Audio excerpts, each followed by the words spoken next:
Assalamualaikum warahmatullahi wabarakatuh.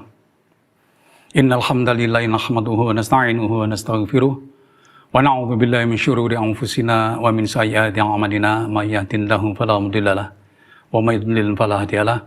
Asyhadu an la ilaha illallah wa la syarikalah wa asyhadu anna Muhammadan abduhu wa rasuluh. Allahumma shalli ala Muhammad wa ala alihi wa ashabihi ajma'in. Amma ba'du faqala Rasulullah sallallahu alaihi wasallam man shama ramadhana imanan wa ihtisaban ghufira lahu ma taqaddama min dhanbihi wa man qama ramadhana imanan wa ihtisaban ghufira lahu ma taqaddama min dhanbihi wa man qama lailatal qadri imanan wa ihtisaban ghufira lahu ma taqaddama min dhanbihi. Muttafaqun alaih. Hadirin para pemirsa rahimakumullah,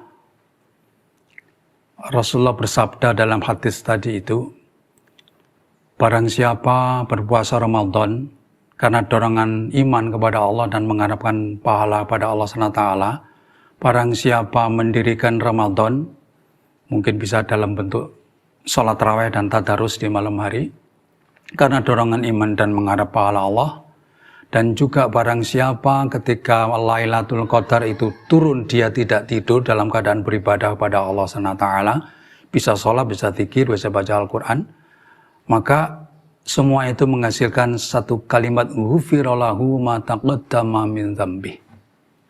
Diampuni semua dosa yang telah lalu. Luar biasa. Ibadah hanya semalam, kalau pas Lailatul Qadar, maka seluruh dosa yang tahun lalu itu diampuni. Cuman yang patut ditekan di sini, ampunan dosa itu bukan mulai kita balik, tapi setahun yang lalu. Karena dalam hadis yang lain, dalam Sahih Muslim disebutkan di sana ada satu riwayat diriwayatkan Abu Hurairah, as-salawatul khamsu wal jumu'atu ila jumu'ati wa ramadhanu ila ramadhan mukaffiratun ma bainahunna idza sanabal kabair. Salat 5 waktu itu sarana penghapus dosa di antara waktu salat yang 5. Salat Jumat juga sarana penghapus dosa dari Jumat ke Jumat. Yang dalam riwayat lain malah ada tambahan wasiatatu salasati ayam, ditambah 3 hari. Jadi selama 10 hari dosa kecil-kecil kita akan dihapus karena ibadah Jumat itu. Ramadan juga begitu, menghapus dosa di antara Ramadan ke Ramadan. Syarat utamanya adalah idzastanabal kabair. Selama yang bersangkutan menjauhi dosa-dosa besar. Jadi, kalau masih melakukan dosa besar, apalagi tidak merasa melakukan dosa besar, tentu dia tidak mungkin minta ampun, tidak akan minta maaf pada Allah karena dia tidak merasa melakukan dosa besar, maka semua jenis ibadahnya tadi itu tidak bisa mendatangkan ampunan. Termasuk ibadah Ramadan yang susah payah dia kerjakan, tidak bisa mendatangkan ampunan jika orang itu melakukan dosa-dosa besar. Nah, sekarang kita coba lebih tekan pada 10 hari terakhir. Puncak ibadah Ramadan itu di 10 hari terakhir. Di sana ada satu malam yang disebut dengan Lailatul Qadar. Tadi dalam hadis disebutkan, man qama lailatal qadri imanan wa ihtisaban ghufira lahu ma taqaddama min dzambi. Siapa yang mendirikan Lailatul Qadar, ketika Lailatul Qadar itu turun dia tidak tidur dari ibadah pada Allah, maka dengan dorongan iman dan mengharap pahala Allah, maka dia akan dapat ampunan dari semua dosa yang telah lalu. Luar biasa. Dan yang lebih luar biasanya lagi, ibadah yang dia lakukan cuman semalam itu, kalau pas Lailatul Qadarnya diturunkan Allah di saat itu, maka dia bakal beribadah seperti itu sepanjang 83 tahun. Di logikanya harusnya tidak punya dosa lagi, 83 tahun dia ibadah terus-menerus tanpa berhenti. Ya. Maka dalam hal yang luar biasa ini, ketika Bunda Aisyah mendengar itu, bahwa luar biasanya Lailatul Qadar itu seperti itu, lalu beliau bertanya kepada baginda Nabi Muhammad SAW, ya Rasulullah, andai kata saya tahu Lailatul Qadar itu turun, lalu apa yang mesti saya lakukan? Doa apa yang mesti saya bacakan? Itulah kira-kira. Maka Nabi mengatakan, ucapkanlah, Allahumma innaka afuwun tuhibbul afwa fa'fu anni.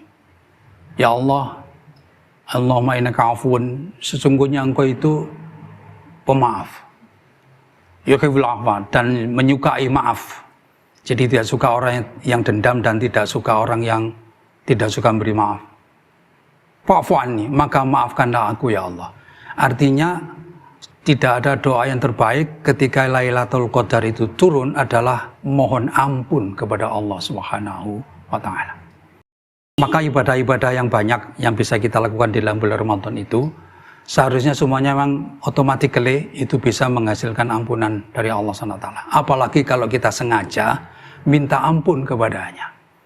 Nah, dalam hadis yang lain, hadirin, pemirsa rahimakumullah, tentang ampunan ini luar biasa kekuatan batin yang bisa dihasilkan dan kekuatan nyata di dunia yang sudah pernah dipraktekkan oleh hamba-hamba Allah yang mulia.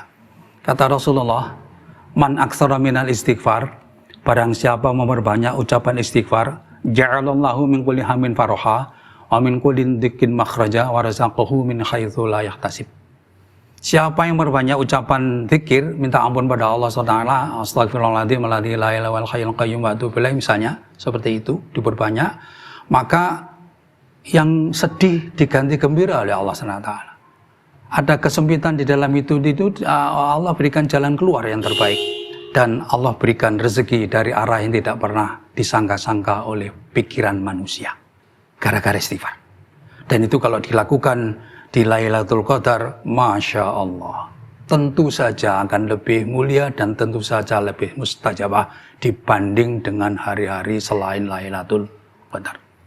Tetapi jamaah, orang tidak boleh hanya ngejar satu malam, karena tidak tahu kita malam yang keberapa. Oleh karena itu biasanya 10 hari terakhir itu Rasulullah itu mengetatkan ikat pinggang dan lebih serius beribadahnya dibanding dengan hari-hari yang lain di bulan Ramadan itu.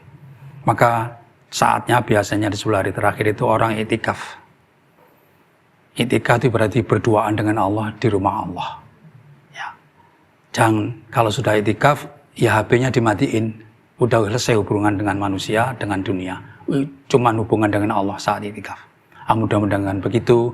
Saat kita itikaf, walaupun hanya sebentar, tetapi saat itu Lailatul Qadar turun, insya Allah semua dosa kita akan diampuni oleh Allah Subhanahu wa taala dan kita akan keluar dari Ramadan kayaumi waladatu ummu, seperti bayi yang pernah dilahirkan ibu, berhak untuk Idul Fitri, kembali kepada fitrah dan kesucian.